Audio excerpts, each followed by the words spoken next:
question for you. Going back for a second, so you said teachers saw potential in you and they gave you internships. So obviously you said you didn't get your screenwriting classes yet. So what kind of potential do you think those teachers saw in you that made them want to give you the internship chances? I think it was just, I've always been, people can even tell you now, I do what's considered the most. And I am like the person I'll be in the lab 24 hours. Like I would try to do, I learned how to use Maya and Blender and stuff like that so I can do 3D animated projects by myself. And I tried to learn how to do modeling so I could do short films by myself. I would shoot short films every weekend just so I knew how to run a production and see what it's like to be, I guess, a leader and in charge of those. And I would end up doing like all these different things. And then I would try to do short films and I would put them in a contest. I only won once and I feel like it was super lucky and I didn't know what was going to happen. But like things like that, I guess they were just kind of noticing, and they would notice that I would be writing stories on my own. And like I would be writing things and I'd come to them and be like, hey, like I know, because some teachers taught more than one thing. Like some teachers taught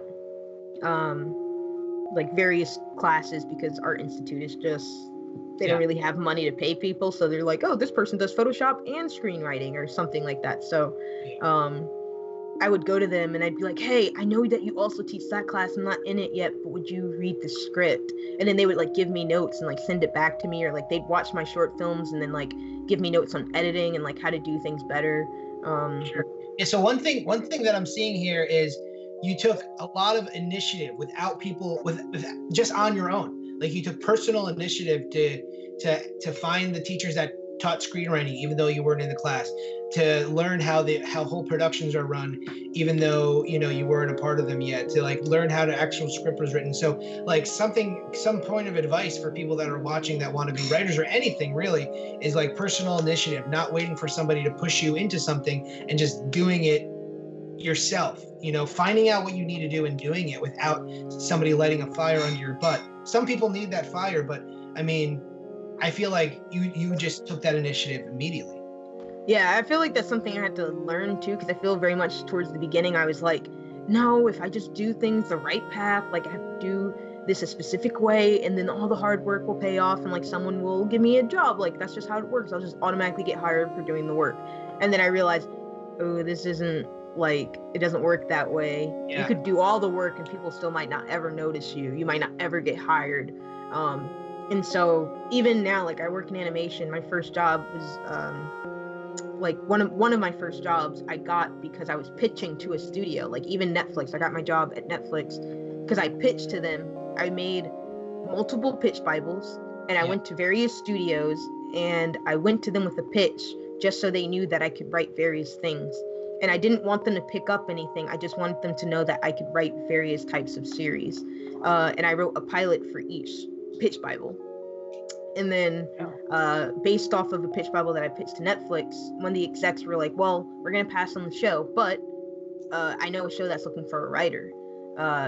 And I went in there and they ended up liking my samples just because I had so many, because I was like prepared, which is something that's super important. I have so many friends that are like, yeah, I really want to be a writer, but they have not one script written, which is the biggest like technical foul. Right.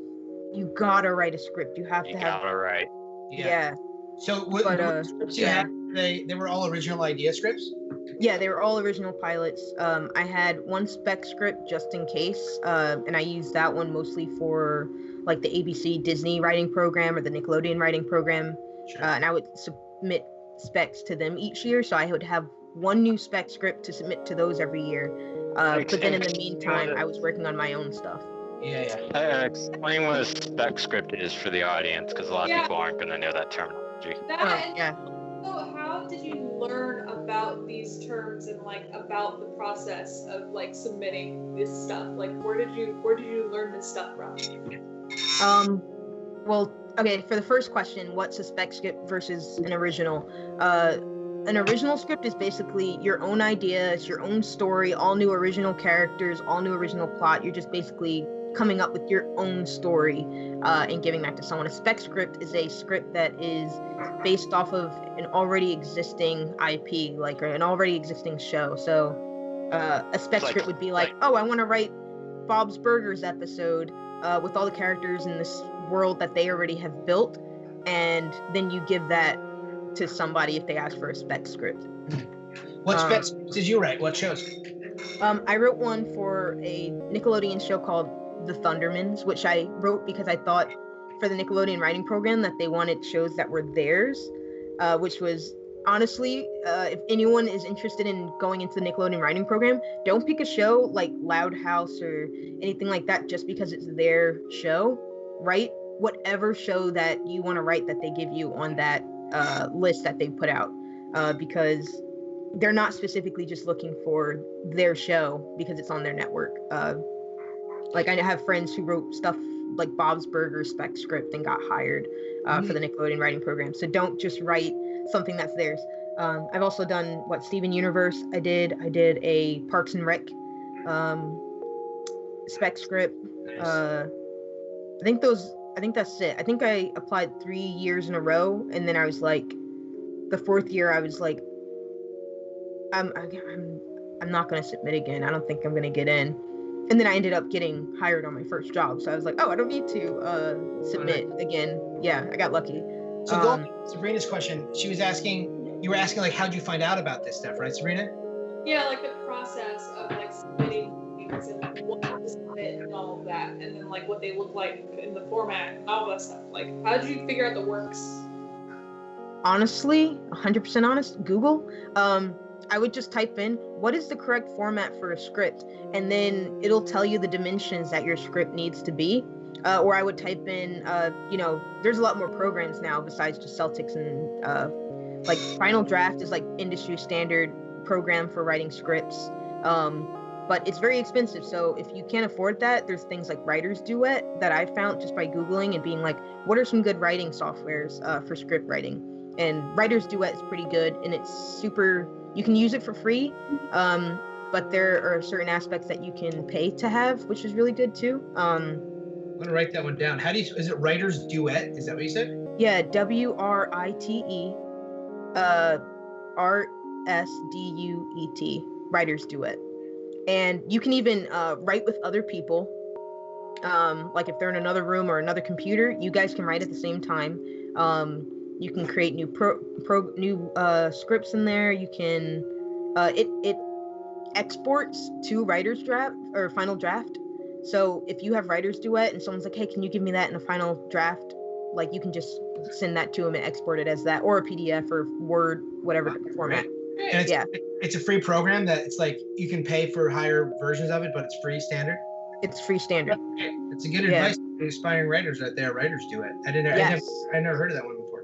Yeah, that one's pretty good. I used to use Adobe's, but I guess not enough people were using it. They switched to Final Draft, and Adobe canceled theirs, which sucks. I lost a lot of scripts because they hold it all online.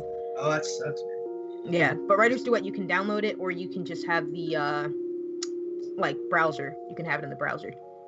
So I have a question for you about. So you were in AI. Is it called Art Institute? Is that what it's called, right? Yeah, Art Institute. Should I do the intro again, or are we good to go? No. All right. Oh, there we Yeah, go. let's go. So there was an intro, and then there was about 45 seconds to a minute of awkwardness. That will serve as our musical intro today, just us rambling about nothing. And now, here we are.